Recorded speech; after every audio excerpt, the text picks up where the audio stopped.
এই কবরটা বড় ডেঞ্জারাস। আমি আপনাদেরকে যে যুবক ভাইদের কাছে বলে দিয়ে যাই, অনেক ছোট ছোট বাচ্চারা পানির মধ্যে পড়ে মারা যায়। অনেক বাবারা দোকানে বসে চা পান করে হঠাৎ করে বুকে ব্যথা করে মাদকপুর যাইতে পারে না, ওই মানুষটার সামনে আজরাইল চলে আসে।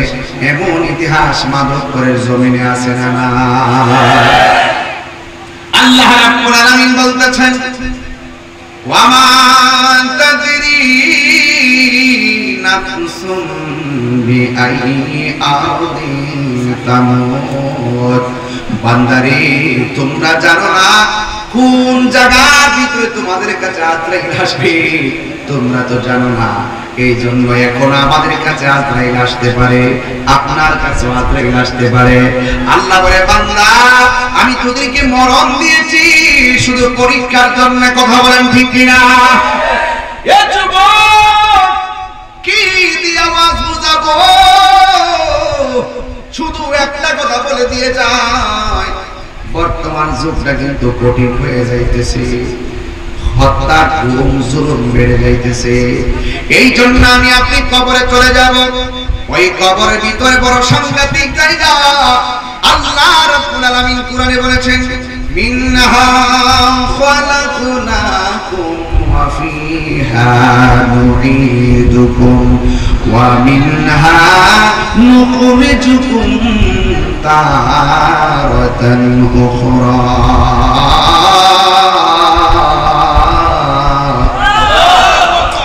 আল্লাহ রাব্বুল আলামিন বলেন, এই মাটি থেকেই তোমাকে সৃজন করা হয়েছে, এই মাটিতেই তোমাকে দাফন করা হবে, এই মাটি থেকে তোমাকে হাসরের ময়দানে তোলা হবে। অথচ এই মাটি থেকে আমাকে সৃজন করা হয়েছে, আমার অস্তিত্ব একদিন ছিল না। আপনারা জবান খুলে বলেন, অস্তিত্ব দেওয়ার মালিক কে?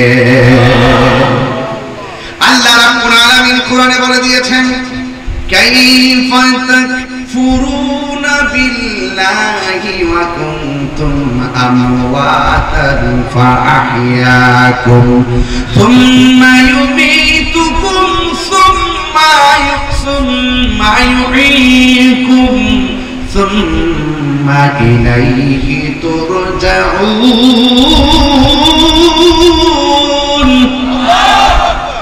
আল্লাহ রাব্বুল আলামিন বলেন, তোমরা কিভাবে আমি আল্লাহকে অস্বীকার করছো? তোমরা ছিলে মুর্দা। জবান খুলে বলেন, জীবন দিয়েছেন কে?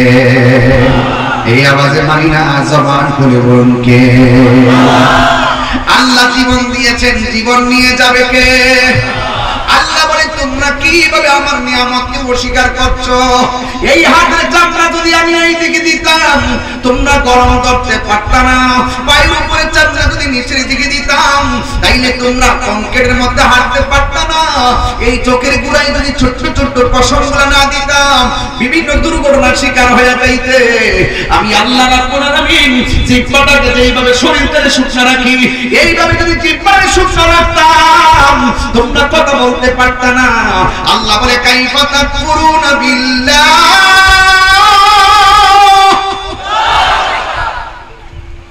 তোমরা কিভাবে আমি আল্লাহকে অস্বীকার করছো? আমার আল্লাহ বলেন, ফাবিআইয়ি আলাই রাব্বিকুমা তুকাযযিবান।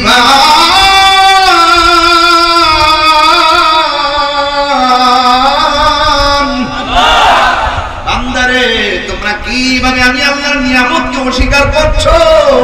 আমি আল্লাহ তো জিহ্বাটাকে সব সময় ভিজা রাখি। শুধুমাত্র তাই না, রাতের বেলা ঘুমাইতে মাঝে মাঝে মুখটা বন্ধ হয়ে যায়।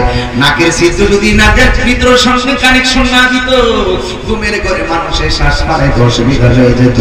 অনেক সময় নাক বন্ধ হয়ে যায়, গভীর রজনীতে মুখটা যদি খোলা না থাকতো, তাইলে ঘুমের ঘরে আপনার মৃত্যু হয়ে যেত। জবান খুলে বলেন, এত সুন্দর অবয়ব নমুনা আমাকে আপনাকে বানাইছে কে?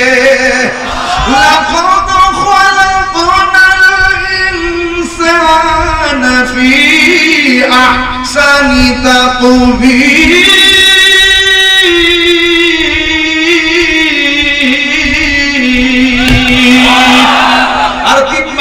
الله أكبر।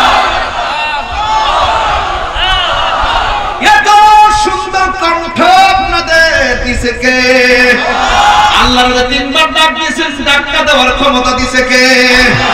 এই জন্য আল্লাহকে বান্দা কেউ কালো হবে ঘৃণা করিস না, কেউ মোটা হবে ঘৃণা করিস না, কেউ লম্বা হবে ঘৃণা করিস না, কেউ খাটো হবে ঘৃণা করিস না, কেউ গরিব হবে ঘৃণা করিস না, কেউ বড়লোক হবে অহংকার করিস না।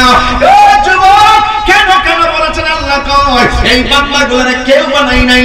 আফি আই সূরাতিন মা শাআ রাক্কাবা, এই বান্দাটারে আমি আল্লাহ গলা পর্যন্ত ফেরেশতা দিয়া নকশা বানাইছি, আর বান্দার চেহারাটারে আমি আল্লাহ খলাকতু বিয়াদাইয়া, আমি আল্লাহ আমার নিজের হাত দিয়ে বানাইছি।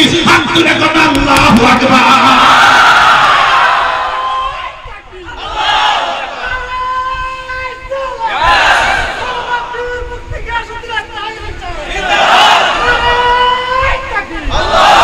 আল্লাহু আকবার, আল্লাহু আকবার বলতে কেন? আমাকে আপনাকে বানাইছে কে? একটা আমার খেয়াল করে দেখেন, একটা চেহারার সঙ্গে আরেকটা চেহারা মিলে না। আমার আল্লাহ কত সুন্দর ডিজাইনার, সবারটা খুলে কি ওই মালিকের একবার দিলটা খুলে কোন আল্লাহু আকবার, আর জোরে কোন আল্লাহু আকবার। এই কান দিয়ে শুইনা শুইনা জবাব দিতেছেন, যার কান নাই তার জিগান না কান থাকলে কি করলা। ওই লোকটা কইতো তাহিরি হুজুর, আমার যদি কানটা থাকতো আমি এই কানটা দিয়া দিয়া আমার আল্লাহর শান শুনতাম। কথা কোন ঠিক কিনা? যার জবান নাই তারে জিজ্ঞেস করেন জবান থাকলে কি করতো? আমি জবান দিয়ে আল্লাহর কোরআন তেলাওয়াত করতাম। জোরে জোরে কোন আল্লাহু আকবার। এই জন্য আল্লাহ বলে আমি আল্লাহ করে আমার নিজের হাত দিয়ে বানাইছি। ও যুবকের দল, পায়ের মধ্যে হাত দিয়ে বলে দিয়া যায় নিঃশ্বাসের কোনো বিশ্বাস নাই, নিঃশ্বাসের কোনো বিশ্বাস নাই। এই জন্য আমার আল্লাহ রাব্বুল আলামিন কোরআনে বলে দিয়েছেন, তুই ছিলে মুর্দা, তোরে আমি আল্লাহ জীবন দিয়েছি। জীবন দেওয়ার পরে তুই মন্ত্রী, জীবন দেওয়ার পরে তুই এমপি, জীবন দেওয়ার পরে তুই চেয়ারম্যান, জীবন দেওয়ার পরে মেম্বার, জীবন দেওয়ার পরে ওসি, জীবন দেওয়ার পরে ডিসি, জীবন দেওয়ার পরে বক্তা, জীবন দেওয়ার পরে বিশ্বাস। আমার আল্লাহ বলেন জীবন দেওয়ার পরে আমি আল্লাহ তোরে ধন সম্পদের মালিক বানাইছি। জীবন দেওয়ার পরে অত ইজ্জমান তাস আমি তোরে সম্মান দিয়েছি। জীবন দেওয়ার পর অত জিল্লমান তাস আমি তোরে অপদস্থ করেছি। জীবন দেওয়ার পরে মালিকাল মুলক তোরে আমি দুনিয়ার রাজত্ব দিয়েছি। ও যুবক, আমি তোরে সব দিয়েছি। এরপর তোর মধ্যে একটা পাপ আসছে, মনে হয়েছে যেন তুই দুনিয়াতে একটা কিছু হয়ে গেছস। আমার আল্লাহ সব পাপগুলো একটা থাবা দিয়া শেষ করে দিব, সব মালিকানা বন্ধ করে দিব। আল্লাহ কয় সুম্মা ইউমিতুকুম, অতঃপর তোরে আমি আল্লাহ মরণ দিব। মরণ দিলে কেউ বলবে না চেয়ারম্যান সাহেব রাজানাজার মাঠে আসছে। মরণ দেওয়ার পরে কেউ বলবে না মেম্বার সাহেব রাজানাজার মাঠে আসছে। মরণ দেওয়ার পরে কেউ বলবে না ওসি সাহেব রাজানাজার মাঠে আসছে। ওসি মারা গেলে বলবে মরহুমের লাশ আসছে। চেয়ারম্যান মারা গেলে বলবে মরহুমের লাশ আসছে।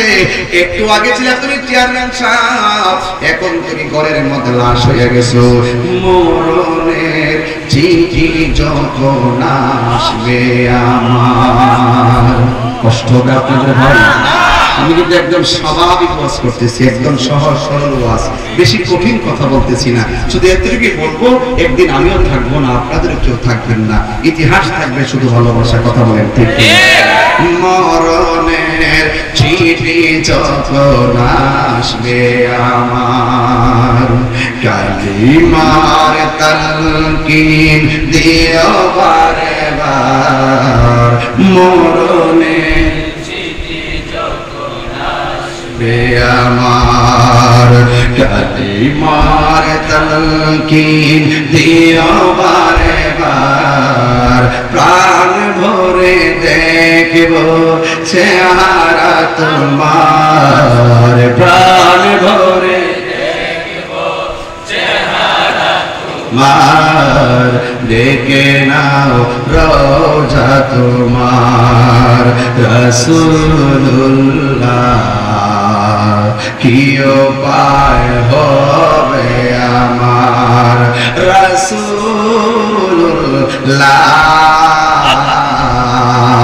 কি উপায় হবে আমার।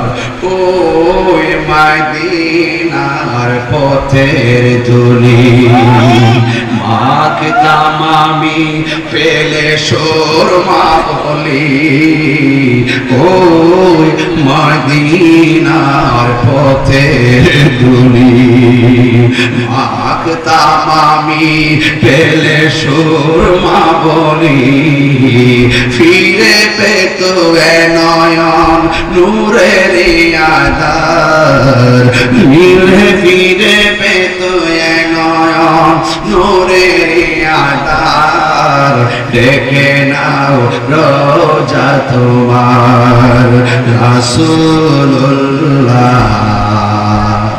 কি উপায় হবে আমার রাসূলুল্লাহ কি উপায় হবে আমার রাসূলুল্লাহ কি উপায় হবে আমার রাসূলুল্লাহ কি উপায় হবে আমার। আমি শুরুতেই বলছি এক নম্বর হলো ঈমান। ঈমান হলো আমার নবী। ওই কবর আমার বাবা যাবে না, ওই কবর আমার ভাই যাবে না, ওই কবর আমার দাদা যাবে না। আর আজকে তো মাধবপুর বায়ার সাথে সংলগ্ন মাহফিলে বইলা দিয়ে যায় আমি মারা গেলে আজকে যেই লোকগুলো আমার ওয়াজ শুনতে আসছেন আমি মারা গেলে এখানে অর্ধেক লোক আমার জানাজায় যাবেন না। দুনিয়ার মানুষ এত ব্যস্ত, দুনিয়ার মানুষ সময় থাকতে সময় পাক না, কিন্তু মরণের কষ্টের ভাগ পৃথিবীর কেউ নেয় না। কথা বলেন ঠিক কিনা? হায় রে ও মাধবপুরের মানুষ কি দিয়ে বুঝাইতাম? শুধু একটাই বলবো, কবরে নবী ছাড়া কোনো আপন আর জোরে কোন আপন বন্ধুরা রে আমার। ও আমার মাধবপুরের বাবারা, ও আমার শাস্তাগঞ্জের বন্ধুরা রে, কি দিয়া ওয়াজ বুঝাইতাম? আমার নবী আপনার নবী বলেন কবর জায়গাটা বড় ডেঞ্জারাস।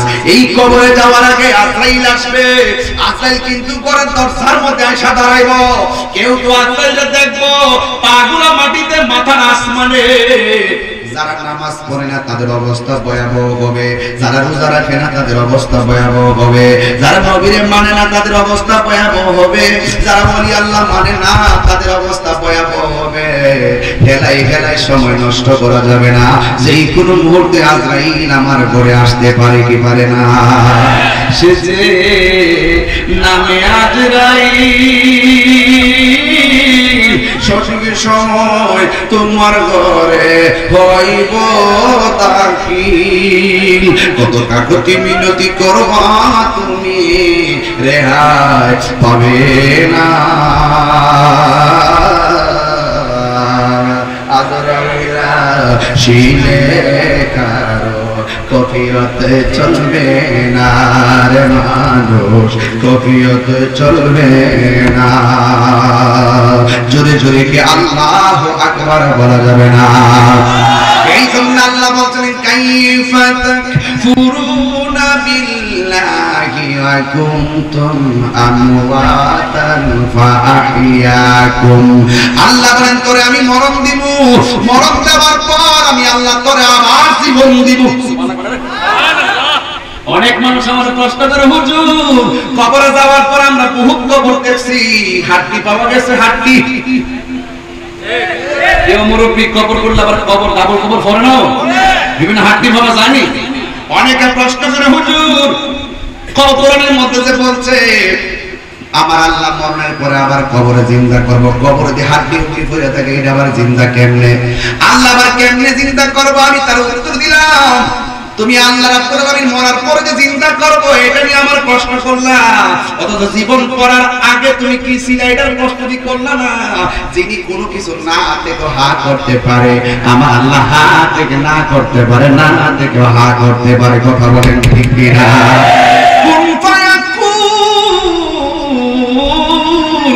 আল্লাহ যদি বলে হও হয়ে যাবে, সুবহানাল্লাহ বলেন না? আপনি বড় করবেন আল্লাহু আকবার। কবরে গিয়ে জীবন দেওয়া হবে এটা কি মিথ্যা কথা? কবরে যে জীবন দেওয়া হবে এটা বিশ্বাস করেন কিনা? এটার নাম ঈমান। ঈমান যে কি জিনিস, ঈমানটা পদে পদে আপনার ঈমান লুণ্ঠন করার জন্য, চুরি করার জন্য বহুত ডলার খাওয়া কালার হল ড্রাইভার চেষ্টা করব। আপনি যদি টাকা খায় মাল খায় যদি চাল হয়ে যদি আপনি ঈমান বেচ চালান, তাইলে আমও হারাইবেন, সালাম হারাইবেন, মানে দুনিয়াও হারাইবেন, আখিরাতও হারাইবেন। সুন্নিরা টাকার কাছে ঈমান বিক্রি করে না।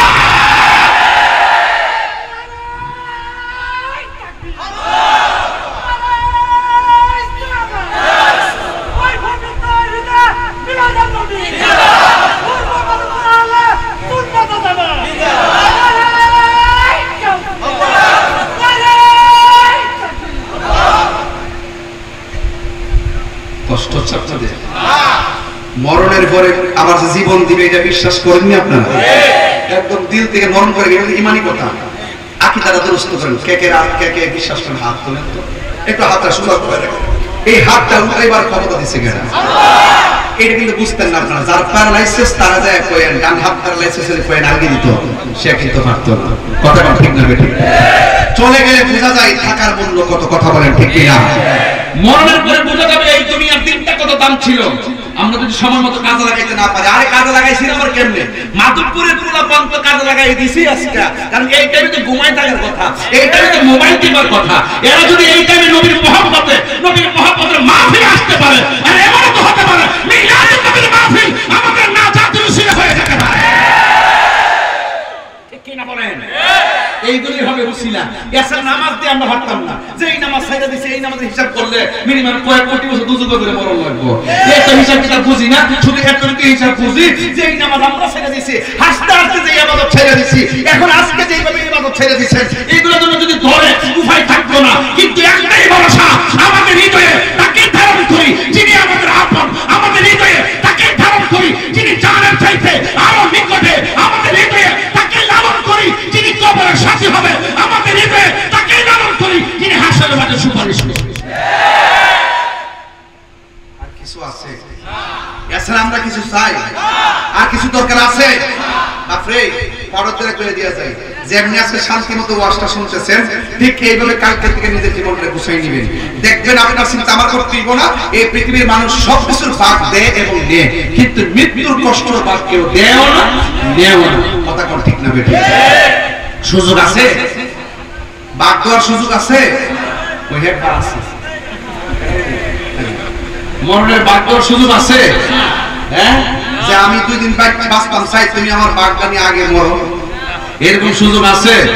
জবানটা খুললা কোন? হায়াতের মালিক কে? এই আওয়াজে মালিক আসলে একটু সাউন্ডটা মিষ্টি মিষ্টি করে দিস না, আমার তো জানতে পারিতেছে। কারণ নাই না? ও আচ্ছা আচ্ছা আচ্ছা, যাক কারণ নাই।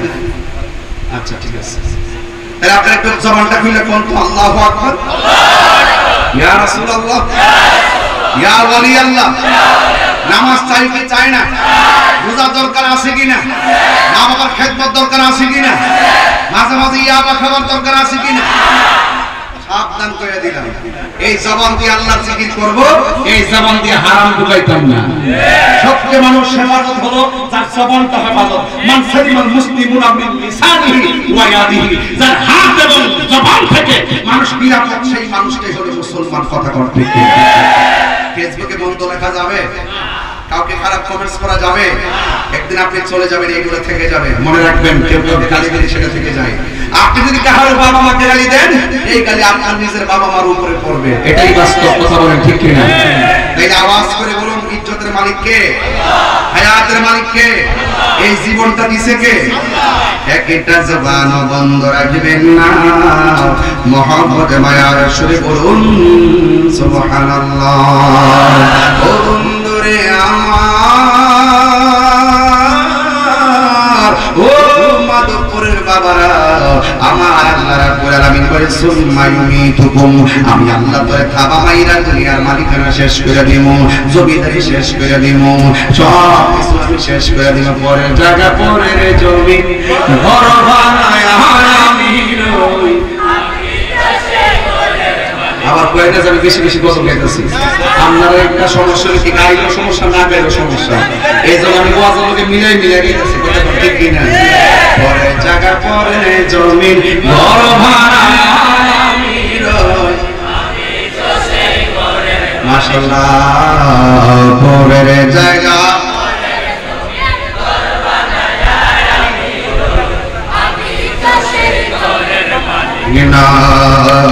আমি তো সেই ঘরের মালিক নয়, সে ঘরখানা যার জমিদারি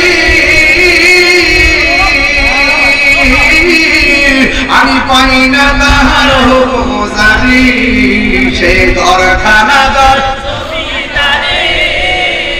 আমি পাই না তাহার হুকুম জারি, আমি পাই না জমিদারের দেখা, আমি পাই না জমিদারের দেখা, মনের দুঃখ কারে গো আমি তো সেই ঘরের মালিক নয়, বলুন পরের জায়গা পরের ছবি ঘর বানায় আমি তো সেই ঘরের মালিক, এ জমিদারের ইচ্ছা মতো দেই না জমি চাষ, তাই তো ফসল ফলে না আর দুঃখ বারো মাস, জমিদারের ইচ্ছা মতো দেই না জমি চাষ, তাই তো ফসল এ দুঃখ বারো মাস, আমি খাজনা পাতি ছবি দিলাম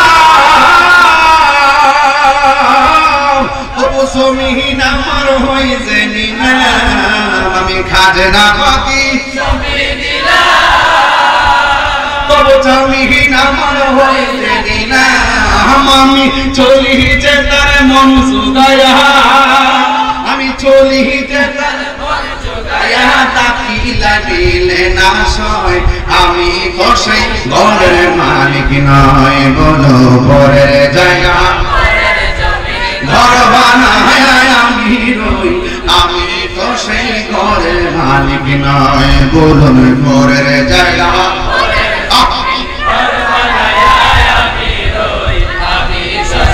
ঘরের মালিক নয়, একটা জবান বন্ধ রাখবেন না, মহব্বতে মায়ার সুরে বলুন সুবহানাল্লাহ। আল্লাহ বলে আমি তোকে মরণ দিব, মরণ দিলে ব্যাংকের মালিকানা সব শেষ, কিন্তু মরণ দেওয়া থেকে এমনি হয়ে যাবে নাকি রে বাবা, মরণের আগে আনুষ্ঠানিকতা আছে না নাই? তাহির কি এমনি ওয়াজে বসে গেছে নাকি রে বাবা, তাহির মাইকটা ধরার আগে আনুষ্ঠানিকতা আছে না নাই? মাইক লাগানো হয়েছে, ব্যান্ডেল করা হয়েছে, লাইটিং করা হয়েছে, প্রত্যেকটা মানুষ মরে যাওয়ার আগে একটা আনুষ্ঠানিকতা আছে। আমার নবী আপনার নবী বলে রূহটা নেওয়ার আগে সব চাইতে মানুষের ভয়ঙ্কর আনুষ্ঠানিকতার নাম হলো সাকরাতুল মউত।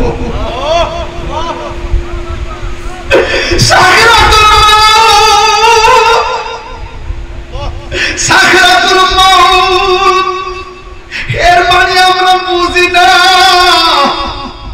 আপনি মনে করতেছেন আজরাইলের রূহটা দুনিয়া গেছে হঠাৎ করে, না না, আমার নবী বলে প্রত্যেকটা মানুষ রূহটা যাওয়ার আগে মরণের একটা জ্বালা শুরু হয়ে যাবে, জ্বালা যন্ত্রণা শুরু হয়ে যাবে, এমন ভাবে তারে আজরাইলের দাওটা মারব রে, তার পাশে মা বসা চিনবে না, তার পাশে বাবা বসা চিনবে না, তার পাশে ডাক্তার বসা চিনবে না, এই আজরাইল এমন ভাবে দাওয়া মারব, কেউ পায়খানা করে বিছনা পাশে ফেলাইব, কেউ প্রস্রাব করে বিছনা পাশে ফেলাইব, কারো রক্তগুলা টাস টাস করে ছিঁড়ে যাইব, রক্তটা তখন ডিসকানেক্ট হয়ে যাইব, ডাক্তার বলবে স্যালাইন ঢুকে না, আল্লাহু আকবার, হায় রে গাছ থেকে পয়রা পাড়া ভাঙতে গেলে এক্সরে কাছে গেলে এক্সরে মেশিনে ধরা পড়ে, কিন্তু আজরাইলের ধাওয়া মাইনা যে আসাইরা মুরাইয়া হাড্ডিগুলা তছনছ করে ফেলাইব, এটা ধরার কোনো এক্সরে মেশিন দুনিয়ার জমিনে তৈরি হয় নাই। আজরাইল এমন একটা ধাওয়া মারব, আমার নবী কয় আজরাইলের দাওটা শুই না এমন তৃষ্ণার্ত হয়ে যাবে, সারা দুনিয়ার পানি যদি মুখের মধ্যে দেয় এরপরে তারা পানি তৃষ্ণা মিটবে না। মা কইব পুত্রে কি হইছে, পুত্রের দুধ ধরে চায়া রইছে, বাপি কইবে পুত্রের তোর কি মনটা খারাপ, দুধ ধরে তাকায় রইছে, কোথায় তাকায় রইছে? ওই ঘরের দরজার ভিতরে আজরাইল এত বড় বড় চোখ নিয়া, এত বিশাল বডি নিয়ে এমন ভাবে ধাও মারতেছে,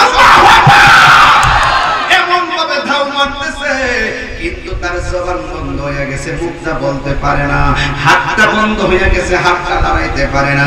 দেখবেন ম্যাক্সিমাম মানুষ মরার আগে 100 বছর হয়ে যায়, হাতের ফেরেশতা চলে যায়, হাত লাগাইতে পারে না, পায়ের ফেরেশতা চলে যায়, পা লাগাইতে পারে না, চোখের ফেরেশতা চলে যায়, চোখ খুলতে পারে না, কানের ফেরেশতা চলে যায়, কান দিয়ে শুনে না, নাকের ফেরেশতা চলে যায়, নাক দিয়ে শ্বাস বের হয় না। কেন?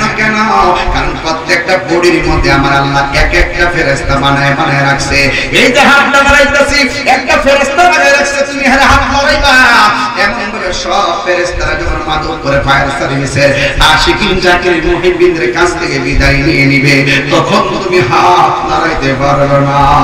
সাদের জীবন আস্তে আস্তে নিস্তেজ হয়ে যাইতেছে, তোমার মার কথা মন থাকবে না, বন্ধুর কথা মন থাকবে না, ওই ব্যাংকের টাকার কথা মন থাকবে না, শুধুমাত্র বলবো আল্লাহ আর পারি না। যদি আপনি ঈমানদার হতে পারেন, আল্লাহ বলবে আজরাইল আমার পাগলের কাছে যাও। ওই আজরাইল পাগলের দরবারে আসবে, দরজার মধ্যে আয়েশা বলবে সালাম দিয়ে ভিতরে ঢুইকা আঙ্গুলগুলা দিয়ে মাথার চুলের মধ্যে আশ্রয় দাও। তখন কানের কাছে আজরাইলের মুখটা লাগায় কইব একটু পরে আপনার রূহটা লইয়া যাবো। এবার ঈমানদার ডাক দিয়া বলবে দেরি করতেছেন কি লেগা, তাড়াতাড়ি রূহটা লইয়া যান, আমার আল্লাহর সঙ্গে আর নবীর সঙ্গে দিদারের জন্য মনটা পাগল পাগল হইয়া রইছে। আর বড় করে কোন ইয়া রাসূলুল্লাহ। এবার আল্লাহ ডাক দিয়া বলবে ও জান্নাতের ফেরেশতা, জান্নাত থেকে সাদা একটা টুকরা কাগজ লইয়া যা, আর একটা আতরের বোতল লইয়া যা। ওই আতরের বোতল আর সাদা কাপড়টা লইয়া কোথায় যাবো আল্লাহ? কইব মাদকপুরে কথা বলতেছি, যদি মাদকপুর ঈমানদার হয় আল্লাহ তো এটাই বলবে যা যা যা, আমার একটা প্রেমিক বান্দা মাদকপুর জমিনে এমন গ্রামের এমন ঘরের মধ্যে আছে, আজরাইল ভিতরে ঢুকে গেছে। ওই বান্দার চোখটা যতটুকু দূরে যায়, তার চোখের সামনে যাইয়া দাঁড়ায়া থাকবি কাপড়টা লইয়া। আজরাইল যখন রূহটা কাইরা নিব, নেওয়ার সাথে সাথে জান্নাতের কাপড় দিয়া তুই এই রূহটারে বাইন্ডিং করে ফারাইবি। ও যুবকের দল, এবার ওই ফেরেশতাটা ঘরের দরজার মধ্যে দাঁড়াইব, আর আজরাইলে ঘরের ভিতরে সার্জারি করার জন্য মুমিনের সঙ্গে প্রেমের আলাপ শুরু করে দিছে। তাড়াতাড়ি রূহটা লইয়া যান, কারণ আদ-দুনিয়া সিজনুল মুমিন, এই দুনিয়াটা মুমিনের জন্য জেলখানা, আখিরাতটা হলো বালাখানা। আমার দুনিয়া ভালো লাগে না, বেঈমান শুধু দুনিয়া দুনিয়া কয়, আর প্রেমিকগুলা কয় দুনিয়া আমার ভালো লাগে না। আমার আল্লাহর সঙ্গে দিদারের জন্য মনটা পাগল হয়ে রইছে, নবীর জন্য দিদারের জন্য মনটা পাগল পাগল হয়ে রইছে। আজরাইল এমন ভাবে রূহটারে সার্জারি করব, মায়ের স্তন থেকে সন্তান যেমনে দুধ পান করে ঘুমায়া যায়, ঠিক এমন ভাবে ঈমানদার রূহটা নিয়ে যাবে, যারা পরিমাণ টের পাবে না। সবাই বলবে কিলো আমার বাবার হাত দিল না, আমার বাবার পাও দিল না। আমার নবী আপনার নবী বলে একটা মানুষ মারা যাওয়ার পরে যদি দেখো তার চেহারাটা হলুদ হলুদ ভাব হয়ে রয়েছে, মনে রাখবা তার মরণটা আমি নবীর কালিমা পড়তে পড়তে মরণ হয়েছে। একটা মানুষ মারা যাওয়ার পর যদি দেখো তার কফনটা বাঁধতেছে, মনে রাখবা এই লোকটা আমি নবীর সঙ্গে দিদারের মাধ্যমে মরণ হয়েছে। ওই নবীর দিদার আমরা চাই কি চাই না? আর জবানটা খুলে বলুন চাই কি চাই না? এমন মরণ আমি তাহিরির নসিব হইব নি গো আল্লাহ। লা লা লা লা লা লা লা লা, এমন মরণ মাদকপুরের পাগল নসিব হবে নি। এমন মরণ আমরা হুজুর দেয় নসিব হইবনি। আমার পাশে কতগুলো মানুষ বসা, একজন দুইজন তিনজন চারজন পাঁচজন আমার পাশে বসা আছে। আল্লাহ গো, আমরা জানি না এই পাঁচজনের ভিতরে আমরা কে আগে মারা যাবো। ও আল্লাহ, এরা তো জানি না কোন দিন মরবো, তোমার কাছে কোন দিন মরবো আপত্তি করি না। ও আল্লাহ, যেই দিন আমরা সাকরাতুল মউতে পড়ে যাব, যেই দিন মালাকুল মউত আজরাইল আমাদের সামনে এসে যাবে গো, ওই কঠিন মুসিবতের সময় এত জীবনে নবী নবী কইরা কাঁদছি, এত নবীর শান গাইছি, এত নবীর গান গাইছি, নবীর লইয়া এতগুলো বাতিলের সঙ্গে মোকাবেলা করছি, এরপরও এর বিনিময়ে শুধু একটা জিনিস চাই। এত নবী নবী করছি, আজকে এই মাধবপুরের মানুষ বসে আছে এত নবীর পাগল। আরে কাফেরদের জমানায় ওই নবীর কাফেররা যখন পাথর মারছে, ওই সময় যদি এই মাধবপুরের মানুষ থাকতো, কাফেরদের পাথরের বরাবর নিজের মাথার ফাইটা দিয়ে মাথার মধ্যে পাথর লাগাতে লইতো, আমার নবীর গায়ে পাথর লাগাতে লাগতে দিত না।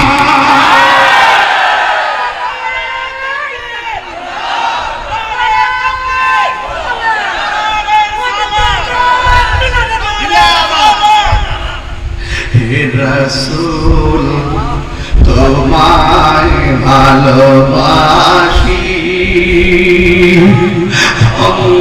অন্তরে শুধুই মুখে না, জান্নাতের আশায় নয় হে রাসূল, জাহান্নাম কে ডরি না। সুবহানাল্লাহ বলেন না। তোমায় পাওয়ার আশায় মন ছুটে যায় মদিনায়, তোমায় পাওয়ার আশায় মন ছুটে হে আধমের সুর যদি শুনে থাকো,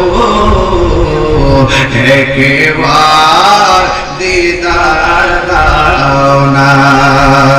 হে আশিকের সুর যদি শুনে থাকো, একবার দেখা দাও না। হে রাসূল তোমায় ভালোবাসি, অন্তর শুধুই মুখে না, জান্নাতের আশায় নয় হে রাসূল, জাহান্নাম কে ডরি না। তোমার পাওয়ার আশায় বলে কোনা আপায়া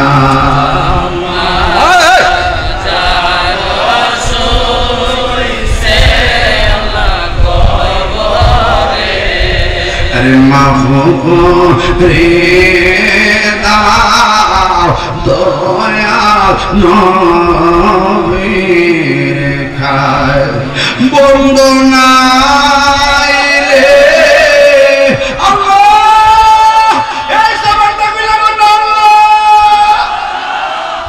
বন্দনা রে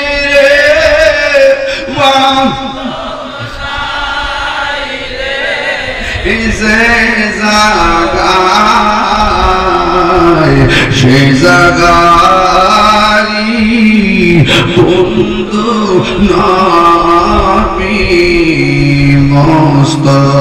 মুস্তাফার, সে জাগাই বন্ধু নবী মুস্তাফায়। একটা জবান বন্ধ রাখবেন না, চিৎকার করে কন্যা মারহাবা। এমন মরণ আমরা চাই, কথা বল না কেন? এমন মরণ আমরা চাই কি চাই না? মরণে নবীর দেখতে চাই কি চাই না? মরণে নবীর দেখতে জাহান্নাম আছে, জাহান্নাম আছে, ওই নবীর দেখতে শান্তি আছে না নাই? আল্লাহ বলবে আমার পাগলের রূহটা কবজ করব, তুই যাইয়া সাদা কাফনের মধ্যে যাইয়া রূহটা রে ওই জান্নাত থেকে ফেরেশতা আইসা আকলের রূহটা হাতে নিতে পারবে না, ওই রূহটা ইয়াসালুনা কানির রূহ কুলির রূহ মিন আমরি রাব্বি, এই রূহটা আল্লাহর আদেশ মাত্র।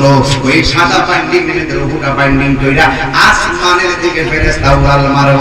প্রথম আকাশের মধ্যে ফেরেশতারা যাইব, যাওয়ার পর প্রথম আকাশের ফেরেশতা বলবে কে?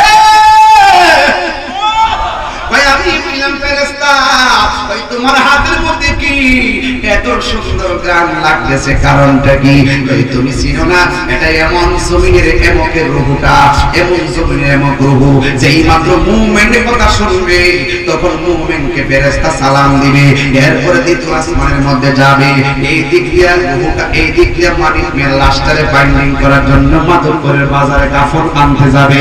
আল্লাহ রুহুটারে বাইন্ডিং করে লয়ে গেছে, আর আমরা সবাই দেহটারে বাইন্ডিং করব লাগিয়া কাফনের কাপড় আনতে মাধবপুরের বাজারে গেলাম।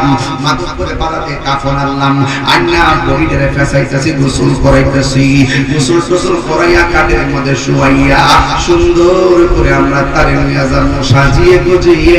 দেমরে সজনী তোরা সাজিয়ে গুজিয়ে দেমরে, সাজিয়ে গুজিয়ে দেমরে সজনী তোরা সাজিয়ে গুজিয়ে দেমরে। বড়ই পাতার গরম জলে শুয়ায়া মশারির তলে, বড়ই পাতার গরম জলে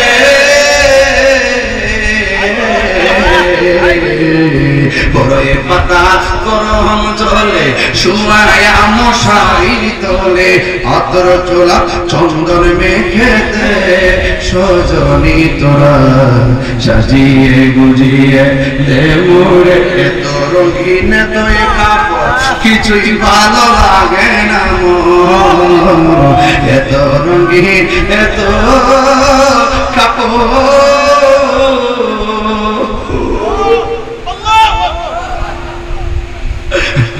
মার কাপড় সুকেজের মধ্যে পড়ে রয়েছে। বাপরে কাপড় সুকেজের মধ্যে পড়ে রয়েছে, আমার কাপড় আমার আলমারিতে পড়ে থাকবে। এত রঙিন এত কাপড় কিছুই ভালো লাগে না, আরে সাদা কাপড় আমায় পরায় দে সজনী তোরা সাজিয়ে গুজিয়ে দেমরে। এই দিকটা সাজাইবার জন্য কাফন রেডি, এই দিকটা ইমানদার রূহ আল্লাহ রাব্বুল আলামিন ফেরেশতা দিয়ে আসমানে উড়াইয়া নিতেছে। প্রথম আকাশের ফেরেশতারা সালাম দেয়, দ্বিতীয় আকাশের ফেরেশতারা সালাম দেয়, তৃতীয় আকাশের ফেরেশতা সালাম দেয়, চতুর্থ আকাশের ফেরেশতা সালাম দেয়, পঞ্চম আকাশের ফেরেশতা সালাম দেয়, ষষ্ঠ আকাশের ফেরেশতা সালাম দেয়, সপ্তম আকাশের ফেরেশতা সালাম দেয়। ইয়া আইয়াতুহান নাফসুল মুতমাইন্নাহ ইরজিই ইলা রাব্বিকি রাদিয়াতান মারদিয়া ফাদখুলি ফি ইবাদি ওয়াদখুলি জান্নাতি। সাতটা আসমান যখন রূহটারে নিয়ে যাইবো, আল্লাহ বলবে ও ফেরেশতা থাম, একটু দাঁড়াও, আর সামনে যাইস না, আমি আল্লাহ এই রূহটার জন্য একটা বাড়ি বানাইছি। আর জোরে কোনা সুবহানাল্লাহ। আর এই দিকটা আমার বডিটারে ঢুকাইবার লাগিয়া দুনিয়ার মানুষের জন্য বাড়ি বানাইছে। বলেন বাড়ির নাম কি? ওই কথা কি ওয়াজ বুঝতেছেন তো নাকি? আল্লাহ ওই দিকটা ইমানদার রূহটার রাখবার লাগি একটা বাড়ি বানাইছে, ওই বাড়ির নাম হলো ইল্লিন। আর এই দিকটা ইমানদারের বডিটার রাখার লাগি একটা বাড়ি বানাইছে, এই বডিটার রাখার বাড়ির নাম হলো কবর। এই জন্য দেহের উপরে আযাব হয় না, কবরে যাওয়ার পর হাড্ডি থাকে, গোশত থাকে না। কথা কোন ঠিক কিনা? এটার উপরে কি আযাব হইব? এখন প্রশ্ন হলো হুজুর কবরের আযাবটা দেহের উপরে হয় না রূহের উপরে হয়? একটা উত্তর নিয়ে যান, দেহের উপরে আযাব নাই, রূহের উপরে আযাব হবে। কথা কোন ঠিক কিনা? এখন আমরা কষ্ট পাই শরীরে তৃপ্তি, এটা রূহ পায়, মূলত রূহটাই কষ্ট পায়, এটা আমরা অনুভব করতে পারি না। এই জন্য রূহটারে নিয়ে ইল্লিনের মধ্যে রাইখা দিব। যেই মাত্র সব মানুষ গরম পাতার বড়ই পাতার চন্দ্রইরা তার খাটের মধ্যে শুভাইয়া যখন তার গুরুস্থানের মধ্যে লইয়া যাইব, তখন সবাই একের পরে এক গোসল কানে সেই এই গোসল যদি পুরো এখন একটু কথা বলি, আমি সুর দিয়ে পুয়াস করতেছি 1.5 ঘন্টা ধরে, একটু কথা বলি বাজান, জিরাই নই, একটা কথা কইয়া দিয়া যায় বাজান। আপনারা যে গোসল করার দেখি গোসল খানে কেউ জান না, আপনারা যে গোসল করাইতে হয় দেখে যে গোসল করাইতে গেলে 7 করে দৌড়াইয়া যায়, একটা মুরব্বি দৌড়ানো লাগে, কাফনটা কাটতে গেলে 3 বারে দৌড়াইয়া মসজিদ থেকে ইমাম সালাম লাগে। প্রত্যেকটা মানুষ কাফন কাটা শিক্ষা নেবেন, আপনার মা কাফনটা যেন আপনি কাটতে পারেন, প্রত্যেকটা মানুষ জানাজার নামাজটা শিখে নেবেন, আপনার মা জানাজাটা আপনি পড়াইতে পারেন, প্রত্যেকটা মানুষ মাকে কবরে নামাবার দোয়া করে শিখে নেবেন, যে আপনার মা আপনি কবরে নামাইতে পারেন, আপনার বাপকে কবরের মধ্যে নামাইতে পারেন। প্রত্যেকটা মা গোসল কেমনে করাইতে হয় এগুলো শিখে নেবেন, যে আপনার বাবার গোসলটা আপনি করাইতে পারেন, আপনার পায়ের গোসলটা আপনি করাইতে পারেন, আপনার দাদার গোসলটা আপনি করাইতে পারেন। কত দুর্ভাগ্য হয়ে গেলাম, কত দুর্ভাগ্য হয়ে গেলাম, বাপের জানাজাটা পড়াইতে পারলাম না, কত দুর্ভাগ্য হয়ে গেলাম, বাপের গোসল করাইতে পারলাম না, কত দুর্ভাগ্য হয়ে গেলাম, বাপের কাফনটা কাটতে দিতে পারলাম না, কত দুর্ভাগ্য হয়ে গেলাম, বাপের জানাজার নামাজটা গিয়ে কেমনে দোয়া করবো সেটাও করতে পারলাম না, কত দুর্ভাগ্য হয়ে গেলাম, বাপের কবরে জানাজা যাওয়ার পরে এখন 1 বছর 2 বছর 4 বছর হলো ওই বাপের কবরস্থানে যায় জিয়ারতের সিস্টেমটাও শিখলাম না। শিক্ষার দরকার আছে না নাই বলি? দরকার আছে কি না বলি? প্রত্যেকটা গ্রামের মসজিদের ইমাম সাহেব থেকে আপনি এগুলো শিখে নেবেন বাবা, এগুলো শিখে নেবেন। এই গোসলটা করানোর সময় আপনারা জান না, ওই গোসল করাইতে গেলে গিন গিন লাগে, অনেকে কয় আরে আমি তো গোসল করাইতে গেলে নিজের পছন্দ মতো চলে যাই। কেমনে চলে যাই? যাইয়া ওই দায়িত্ব করে নেই, ফেডের এমনি লাশ করে এমনি বসাই ফেডের মধ্যে সাফ দিই, সাফ দেওয়ার পর পায়খানা বাড়িয়ে নিজে গামছা দিয়ে পরিষ্কার করি, টিস্যু দিয়ে পরিষ্কার করি। অনেক মানুষ এটাকে ঘৃণা করে, আর এবারে ঘৃণা করো। বহুত হিন্দুরা শুধু এই চিত্র দিনকে মুসলমান হয়ে গেছে। দেহেরা মুসলমানরা মারা গেলে কি সুন্দর করে আদর করে গোসলটা দেয়, কত সুন্দর করে কবরে নামা, কত সুন্দর করে আদর করে কবরে শোয়া। আর আমরা বাইরে বাইরে শুরু করে বহুত হিন্দু মুসলমানদের এই চিত্র দেখে কান্না করে মুসলমান হয়ে গেছে। ভাইরা আমার অনুরোধ করে বলে দিয়ে যায়, আজকে পায়ে হাত থেকে বলে দিয়ে যায় আলহামদুলিল্লাহ। আপনাকে অনেক কষ্ট দিয়ে ফেলেছি, দরকার আছে কিনা বলেন? এই কথাগুলো দরকার আছে কিনা বলেন? কে হইল আতর লোবান, কে হইল জন, কে হইল বড়ই পাতা, কে হইল পরিরে আহায় হায় রে, হায় হায় রে কান্দে, হায় হায় রে সবাই, হায় হায় রে মা কান্দে, বাবা কান্দে, কান্দে আপনজন, কান্দিয়া কান্দিয়া সবাই বিদায় তোমায় দিব রে, কান্দে হায় হায় রে সবাই, হায় হায় রে। সবাই আপনাকে গোরস্থানে নিয়ে যাবে, আর ওই দিক দিয়ে আপনার রূহটারে একেবারে ইঞ্জিনের মধ্যে আল্লাহ রাখবে। যেই মাত্র আপনার বডিটারে কবরের মধ্যে নামাইবো, দোয়াটা কোন তো দেখি,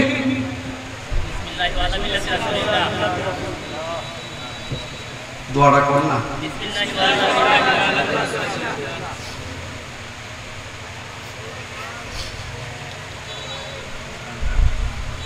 আবার কর না, বিসমিল্লাহি ওয়া আলা মিল্লাতি মাবুশা, বিসমিল্লাহি ওয়া আলা মিল্লাতি বিরিশতাশা, বিসমিল্লাহি ওয়া আলা মিল্লাতি মেওয়াশা, বিসমিল্লাহি ওয়া আলা মিল্লাতি এমফিশা।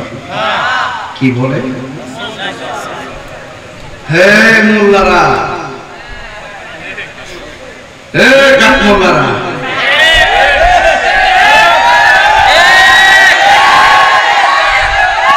নবীর লাগে ফেরাডেলি করো। কবর হামলা দিলে কিন্তু নবীর স্লোগানটা দিয়ে কবরে না হামলাকে কথা কোন ঠিক না।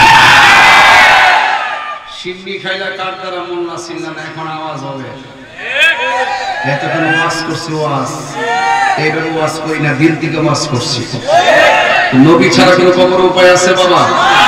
বলেন বিসমিল্লাহ। আমার যুবক পোলাপান্ডি কই? আপনার থাকলে চলবে, আছেন তো সবাই? চলবে। বলেন বিসমিল্লাহ। আরো বড় করে একটু পাশ দেন না। বিসমিল্লাহ ওয়া আলা মিল্লাতি রাসূলিল্লাহ, বিসমিল্লাহ ওয়া আলা মিল্লাতি রাসূলিল্লাহ, বিসমিল্লাহ ওয়া আলা মিল্লাতি রাসূলিল্লাহ। সারা জীবন নবীর লোকে হুড়ুর হুড়ুর করছো, আর কবর হামলার সময় নবীর স্লোগানটা দিয়া কবর তোমার লাগে। সোজা হইব তো হইবার, 60 বছর মরার পরে সোজা হইবার কি? এর আগে বেহারি হাত থাকবা। নবীর নেটেলি করো, মিলাদুন নবী নিয়ে লেগে যাও, মারামারি করো, এইগুলো আর করো না। আর কত করবা? মনে মনে ভাবছিলাম যে আলেমদের মধ্যে বহুদিন পরে একটা সুযোগ আইছে, হয়তো বা তার সাথে আমরা একটা সমস্যা আছে, আমরা তার আছে, হয়তো মনে করছিলাম যে আমরা একটা বৃহৎ স্বার্থে আমরা ঐক্যবদ্ধ হইয়া এবার মনে হয় রাজপথ থেকে মসজিদে দেওয়ার সুযোগ আছে। যেভাবে মাজার ভাঙা শুরু করছে, মসজিদে আগুন লাগানো শুরু করছে, গুরুস্থানে আগুন দেওয়া শুরু করছে, মিলাদুন নবীতে নবীর ভালোবাসা অনুষ্ঠানে যেইভাবে আগুন ধরানো শুরু করছে আর মারামারি শুরু করছে, আমরা মনে হয় রাজপথ থেকে মসজিদে যাওয়া সম্ভব না, বোঝার মজা আসতেছে।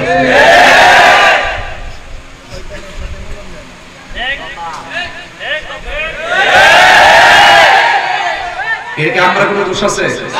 আমরা কোনো ঝগড়া বাঁধাইছি? আমরা কোনো ঝগড়া বাঁধাইছি? আমরা কারো আক্রমণ করছি?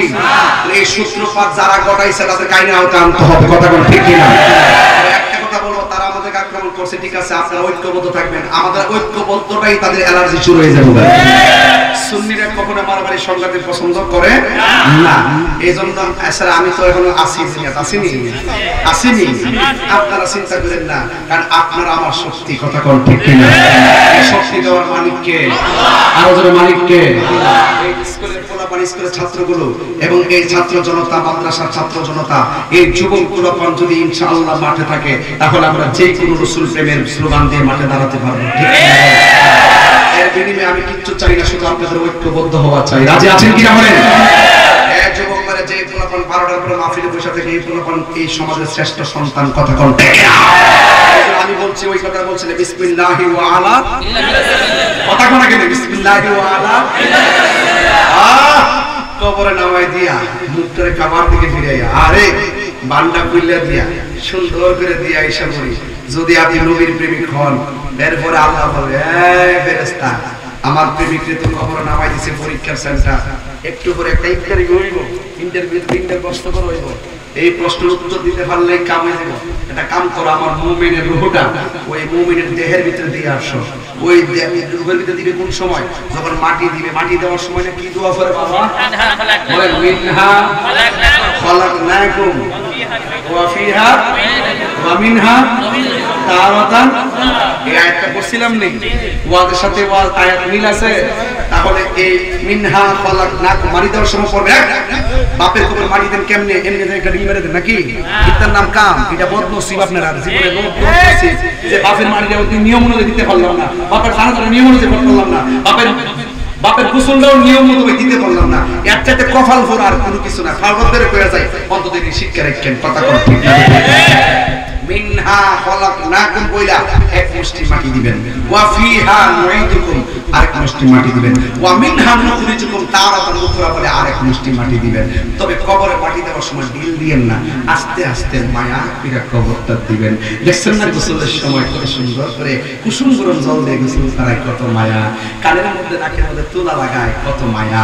ভিতরে যেন পানি না ঢুকে নতুন কাপড় দিয়ে বাইন্ডিংটা করে, কত মায়া। আবার তার একটা খাটের মধ্যে শোয়া, কত পারি একটা লাশ মানুষের কান্দে মহব্বতের সাথে নেয়, কত মায়া। কবরে শোয়ানোর সময় আস্তে করে শোয়া, কত মায়া। মাটি দেওয়ার সময় কি জোরে দিব? আরো জোরে জোরে দিব? মায়া করে দিবেন। এটাই হলো মুসলমানের শ্রেষ্ঠ ধর্ম। আল্লাহ রাব্বুল আলামিন কষ্ট হচ্ছে তো আপনার? আরেকটু ওয়াজ বাড়ায়। আমি কাগজ দিয়েছেন যে কাগজ দিলে তো ওয়াজ নষ্ট হয়ে যাবে। আমি বুঝতেছি তো ব্যাপারটা। আমি ওয়াজের জায়গা নিয়ে লই, এরপর আমি 50 জন দিয়ে 100 জন কাম করতে পারবো। আমার মাঝখানে নষ্ট হবে। আপনারা মনে মনে করেন যে হুজুর আপনার কামটা করছেন, তোরা আবার আমার দোষ না, আমার দোষের কিন্তু অভাব নেই, ঠিক আছে? আবার বেশি দোষ নেওয়া তারই কামই লাগে, যাই হোক অসুবিধা নাই। আপনাকে রাগ করতেছেন? আমি যেটুকু ওয়াজ করছি, একটা যুবকের মুখের মধ্যে কি আপনি হাসি দেখছেন? প্রত্যেকটা পোলাপান তার বাপ মারে স্মরণ করছে, প্রত্যেকটা পোলাপান আজকে কবরের স্মরণ করছে, প্রত্যেকটা পোলাপানের ভিতরে ভিতরে একটা চেতনা ফিরে আসছে, কথা কোন ঠিক কিনা? এই জন্য আমি বলছিলাম যে আল্লাহ রাব্বুল আলামিন বলছেন, আল্লাহ রাব্বুল আলামিন বলেন, ফেরেশতা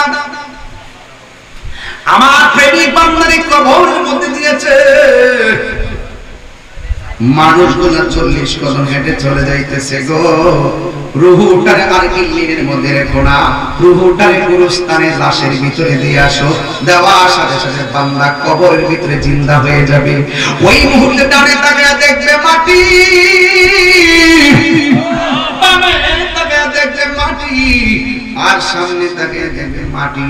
কিন্তু আমার একটা প্রশ্ন আছে, কবরের ভিতরে দুইজন ফেরেশতা আসে, একজনের নাম হলো মুনকার আর একজনের নাম হলো নকির। এই মুনকার নকির মানে অর্থ হলো অপরিচিত ফেরেশতা। এই দুইজন ফেরেশতা কবরের মধ্যে আসবে।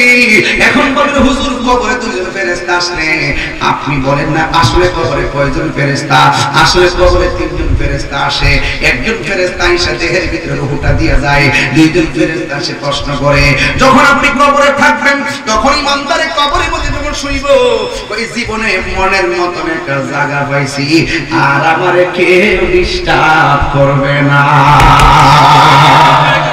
ইমানদারে কি ফিলটা করে তখন সেই সময় ওই ইমানদারে বলে একটা জায়গা পাইছি, অনেক নিরিবিলি জায়গা। ওই মুহূর্তে দুইজন ফেরেশতা কবরের ভিতরে বন্ধুর মতন নামবে, নামা ডাক দিয়ে বলবে উঠো। এবার তারে উঠাইবে, উঠাইয়া সুন্দর করে বসাবে, সুন্দর করে বসাইয়া বলবে আমার রব্বুকা, তোমার রবকে। সে মুচকি হাসি দিয়ে বলে রব্বি আল্লাহ। এরপরে বলবে ওয়া দীনুকা, তোমার ধর্ম কি? সে বলবে দীনি আল ইসলাম, আমার ধর্ম হলো ইসলাম। এরপরে জিজ্ঞাসা করবে মা কুনতা তাকুলু ফি হককে হাদার রাজুল, এই যে তোমার সামনে যিনি বসে আছেন, অনেক বিয়াদবি রাসূলরা কই, কাঠমোল্লারা কই, দুই নম্বর মৌলবীরা কই, ডলার খাইয়া কালার ফালবেন না মৌলবীরা কই কি জানেননি? ওই কবরে বলে নবীর ছবি দেখাই, কবর থেকে বলে মদিনার রাস্তা খুললা দিব। মানিককার শহর পাওয়ার এমন বার করে কবর গেলে মাধবপুর থেকে মদিনা পর্যন্ত দেখবে। আর দুনিয়ার মৌলবীরা যারা এই কথা কয়, এরা দুনিয়া থেকে এইটা করতে না, মানিককার কবর যাওয়ার পরে মদিনা পরে দেখ খেলা। আমার নবী মদিনা থেকে দেখার ক্ষমতা আছে না নাই? দেখছেন এমন কত নাম্বার বাটফাট যায়। এতদিন মানে সুযোগ পাইছি না অনেকগুলা বছর, এখন স্বাধীন হয়েছি বহুদিন পরে। এতদিনে যাই আপনারা পাইছি, কথা বল ঠিক না? এখন মন মতো কথা বলতে ভালো লাগে, মাথা শান্তি লাগে, কারণ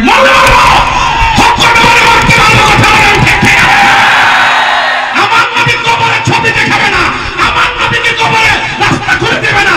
আমার নবী একই সময়ে একই টাইমে অসংখ্য নয়, হাজার নয়, কোটি নয়, উপর থেকে নিচ, ডান থেকে বাম, সামনে থেকে পিছনে সব সময় হাজির থাকতে পারেন। এই ক্ষমতা আল্লাহ নবীকে দিয়েছেন। আর হে কো ছবি মিলে দেন, ঠিক আছে, এর কথার সাথে আমার একটা কথা মিল আছে। অনেকে বলে বাইরে ছবি তুলুম, এটা মানে হিডা, তুই যে কোস্তে নবীর ছবি চাই গো, তোরে বাইরে ছবি তুলি জুতার বাড়ি।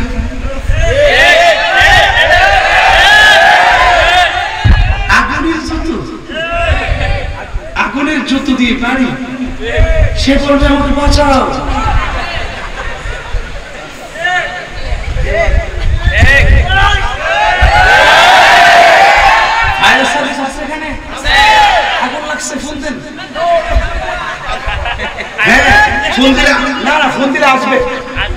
এলাকায় আগুন লাগলে ফায়ার সার্ভিসের ফোন দিলে আসবে, আসবে কিনা? আগুন লাগলে কিন্তু কবরে যখন আগুন ধরাই দেবে তখন ফায়ার সার্ভিস আসো, হ্যালো ফায়ার সার্ভিস কামন, কাজ হবে, কাজ হবে। এমন ফিনাল ফিনাইব নবীর দুশমনগুলো।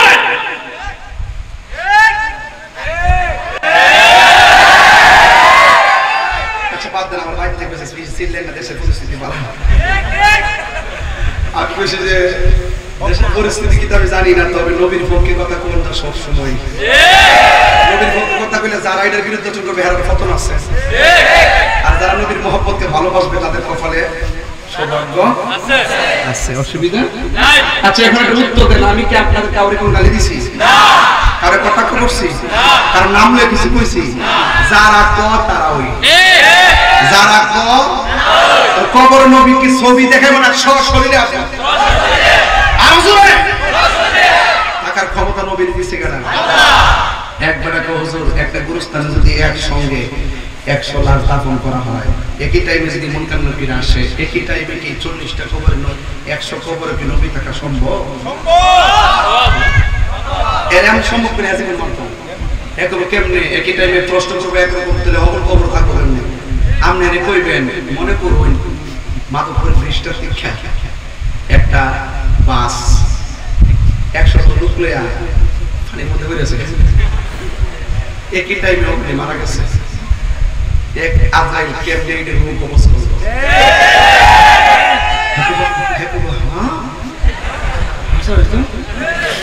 কিছু লোক আছে দলিল দিয়ে কাম না, এর বোঝা লাগে। আর ওই সাহাবীর চাইতে কোটি কোটি গুণ, নবীর চাইতে কোটি কোটি গুণ পাওয়ার, এমন হইতে হইতে নবীর এমন পাওয়ার যার শক্তিকে আমার আল্লাহ নিজেই গোপন নাই।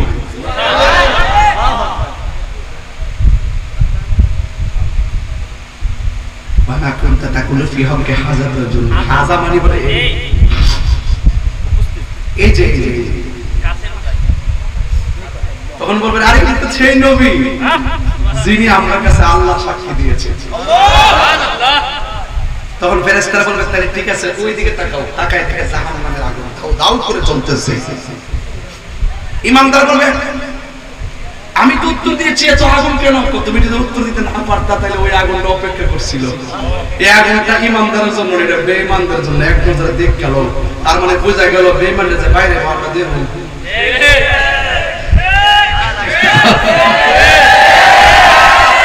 ঠিক কি না বলেন? যারা পরিমাণ নবীর সম্পর্কে যার সন্দেহ থাকবে সে কখনো মুমিন হতে পারে না। তখন তাকে প্রশ্ন উত্তর দেওয়ার পরে আল্লাহ বলবে এ ফেরেশতা আমার বান্দা তো পাস করছে, জান্নাত থেকে একটা গালিচা নিয়ে আসো, মাটির বিছনা থাকবে কেমনে, নিচে একটা বিছনা বিছায় দিব, একবার কিয়ামত পর্যন্ত এটার ভিতরে ঘুমায় থাকবে। আর মজার খবর আছে তো ইমানদারের। আরেকটা খবর হইলো যখন শুইব কেউ সেগুন কাঠের খাট থেকে কিনারে মাদুর থেকে শুইলে কি তা ঘুমাই চলে যাবো না? একটু বৈরান করে লাগতো না, ডাইনে বামে পুতলি ঘুমায় পরে মোবাইল দিয়ে এমনি কি ফস ঘুমাই না পরে এমনি যা এমনি দিয়ে পরে এমনি যা শুইলে কি তা ঘুমাই জায়গা। যখন শ্বাসটা জায়গা তখন ঘুম নাই। 2% শ্বাস থাকলো তার একটু দিক কেন? ঠিক কিনা বলেন? রাগ করেন না, দুঃখ লাগে। মোবাইলে যেই রকম ভাবে সময় দিলে এইভাবে যদি তাসবিহ আল্লাহর জিকিরগুলো টিপতেন, আল্লাহ আল্লাহ আল্লাহ, আপনার কলব জিন্দা হয়ে যায়। আচ্ছা রাতে মোবাইল টিপেন না, সূরা আর রহমান চার্জ করে ফেলে তেলাওয়াত শুনতে শুনতে ঘুমায় যান। এদিকে মোবাইলে চার্জ প্রয়োজনে চলে যাবে, ওই দিকটা কলব নূর হয়ে যাবে। এবার আল্লাহ আল্লাহ জিকির করে ঘুমায় যাবেন, মুখ থেকে পাখি বের হবে, ওই আসমানে চলে যাবে। বাহরত তয়র নামক সাগরে ডুব দিবে, ডুব দেওয়ার পর উপরে উঠবে, উপরে ওঠার পরে পাখাটা জারা দিবে, জারার থেকে 70,000 পানির ফোঁটা পড়বে, 70,000 ফোঁটা থেকে 70,000 ফেরেশতা বানাবে, 70,000 ফেরেশতা কিয়ামত পর্যন্ত আপনার জন্য দোয়া করবে। ওই শ্বাসের পাখি আবার ওখান থেকে এসে ঘুমের ঘুরে আপনার ভিতরে ঢুকে যাবে, তখন আপনার কলবটা নূর হয়ে যাবে। এগুলা মুরিদ না হলে বুঝবেন না। পীরের কাছে মুরিদ হয়েছেন আপনারা বুঝতেছেন, যারা মুরিদ হন নাই আপনারা মনে করেন যদি তাইছি খাইছি আর ঘুমামো, ফ্যাটটা বড় করুন, আমরা গরু বানামো, এটা ছাড়া আর কোনো খুঁজি নাই। এই জন্য যারা মজা যে চিনছে যে কিনছে কথা না। কি কোন প্রশ্ন আছে নাকি? আমার যুবক ভাইরা হাসি দিবেন না, আমি খুব সিরিয়াসলি বলতেছি, কবর নবী সশরীরে থাকার ক্ষমতা আছে না নাই? এটার নাম হলো ঈমান। আল্লাহ রাব্বুল আলামিন কোরআনে বলেছেন ওয়া বাশশিরিল্লাযীনা আমানু ওয়া আমিলুস সালিহাতি আন্না লাহুম জান্নাতিন তাজরি মিন তাহতিহাল আনহার। ওই কবরের ভিতরে যাওয়ার পরে ঈমানদারকে বিছানা দেওয়া হবে। এরপর ঈমানদার গো ওই কবরের ভিতরে ডান কাত হবে, ডান কাত হওয়ার পরে দেখবে একটা নূরের বাতি জ্বলজ্বল করে আলো দিতেছে। অন্ধকার কবরকে আলোকিত করে দিয়েছে কে? ওই আলোটার ডাক দেয়া বলবে তুমি কে?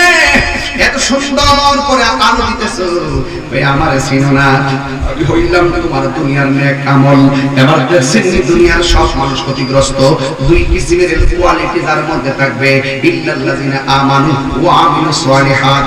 এক নম্বর ঈমান, দুই নম্বর আমল যার থাকবে, এদের জন্য কবরের ভিতরে শান্তির ব্যবস্থা করে দিবে কে? এরপর বান্দা বলবে তুমি কে? এই আমার চিনো না? আমি হইলাম তোমার দুনিয়ার নেক আমল। এরপরে বান্দা আবার বাম পাশে যাবে, বাম পাশে যাইয়া দেখবে আরেকটা নূরের বাতি তার আলো দিতেছে। জিজ্ঞেস করবে তুমি কে গো? আমার তুমি চিনো না? আমি হইলাম তোমার দুনিয়ার কোরআন তেলাওয়াত। তুমি যে দুনিয়ায় কোরআন তেলাওয়াত করেছো, ওই আমলগুলোকে আমার আল্লাহ আলো বানায় পাঠাইছে। তার মানে হলো মুনকার নাকির প্রশ্ন হলো ঈমান। এখানে ধরা হয়ে গেলে হাসরের ময়দানে ধরা হয়ে যাবেন। এই তিনটা প্রশ্নের উত্তর দিতে পারলে আপনি কবরের ভিতরে ঘুমায় থাকবেন, আজীবন পর্যন্ত ঘুমায় থাকবেন, কোটি কোটি বছর ঘুমায় থাকবেন।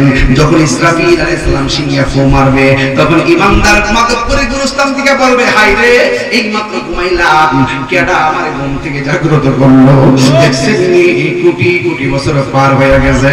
ইমানদার নবীর পাগলগুলো যারা পরিমাণ কোনো টের পাই নাই। এই জন্য আমার নবী ছাড়া কোনো উপায় নাই। ওই কবরের ভিতরে যদি নবীর মহব্বত না নিয়ে যান, আপনার প্রশ্ন করা হবে মার রাব্বুকা, আপনি বলবেন আমি জানি না, ওয়া মা দীনুকা, আপনি বলবেন আমি জানি না, ওয়া মা কুনতা তাকুলু ফি হাক্কাবাতার রাজুল, আপনি বলবেন আমি নামই শুনি নাই। তখন তার একটা রাস্তা দেখাইবো, সে তাকে দেখবে জান্নাতের বাগিচা দেখা যায়, এবার সে অনেক খুশি হয়ে যাবে। এরপরে ফেরেশতারা বলবেন, না না, তুমি যদি উত্তর দিতে পারতা, ওই জান্নাতের গালিচায় শুইতে পারতা, যেহেতু উত্তর দিতে পারো না, তোমার পিছন দিক দিয়ে তাকাও। এবার পিছন দিক দিয়ে তাকাবে, তাকায়া দেখবে দাও দাও করে আগুন জ্বলতেছে। আমার নবী, আপনার নবী বলে, আমি যখন মেরাজের মধ্যে গিয়েছি, আমি সবচাইতে বেশি কষ্ট দেখেছি কবরের আযাব, কবরের আযাব। বেনামাজি কবরে গেলে তিনটা শাস্তি একদম অবধারিত। এক নম্বর, কবরটা একদম খাটো করে দেওয়া হবে, ডান পাশের মাটি আর বাম পাশের মাটি এমন জোরে আপনারে চাপা মারবে, ডান পাশের হাড্ডিগুলো বাম পাশের ভিতরে ঢুকে যাবে, বাম পাশের হাড্ডিগুলো ডান পাশের ভিতরে ঢুকে যাবে। এরপরে আপনি আল্লাহরে বলবেন, আল্লাহ দুনিয়াতে তুমি আবার পাঠাও, আমরা নামাজ ছাড়তাম না, বেনামাজি হইয়া কবরে আসলে এত কষ্ট হবে, আগে যদি জানতাম কোনদিন আর এমন নামাজ না পড়ে আসতাম না। বেনামাজির কবরে প্রথম শাস্তি হলো কবরটারে খাটো করে দেওয়া হবে। দুই নম্বর শাস্তি হলো কবরের ভিতরে জাহান্নামের আগুন ধরিয়ে দেওয়া হবে। তিন নম্বর শাস্তি হলো ওই কবরের ভিতরে সাহায্য দেওয়া হবে।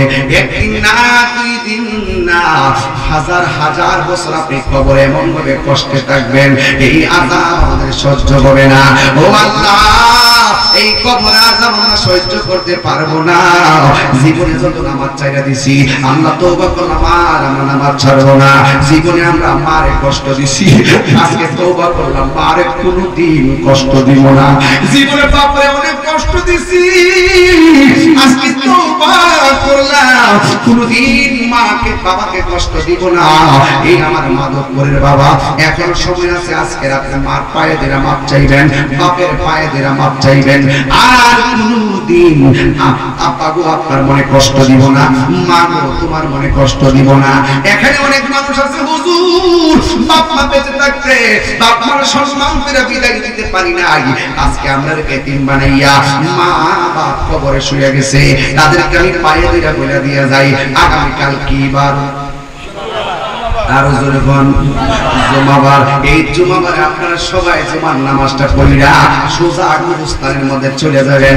গুরুস্থানের মধ্যে যাইয়া মা বাবার জন্য দোয়া করবেন, এমন ভাবে চোখের পানি ফালাইয়া ফালাইয়া দোয়া করবেন। সবাই আমার সাথে বলেন, রব্বিরহামহুমা কামা রাব্বায়ানি সগীরা, রব্বিরহামহুমা কামা রব্বায়ানি সগীরা। ওই মা বাবার জন্য দোয়া করবেন, আল্লাহর কাছে বলবেন, আল্লাহ আমার মা বাবাকে অনেক কষ্ট দিছি, মা বাবার কষ্ট পেলে আমার জীবন বরবাদ হয়ে যাবে। মাহফিল কমিটিরা পায়ের মধ্যে হাত দিয়ে বইলা দিয়া যায়, তাহিরি একটা দাওয়াত দিয়া মাহফিল করাইলে মাপ পাইতা না। মা বাপকে কষ্ট দিয়া মাহফিল সাজাইলে আল্লাহ কবুল করবে না। মা বাপকে কষ্ট দিয়া হজের ময়দানে গেলে লাভ হবে না। মা বাপকে কষ্ট দিয়া পীরের বাড়িতে গরু লইয়া খাওয়াইলে লাভ হইতো না। মা বাপের ভালোবাসলে আমার আল্লাহকে পাওয়া যায়, কথা কোন ঠিক কিনা? সেই পীর বলবে মা বাপের খেদমত লাগতো না, আমি তোর সব, এটা পেশাব না, এটা সকাল বেলার পেশাব, কথা কোন ঠিক কিনা?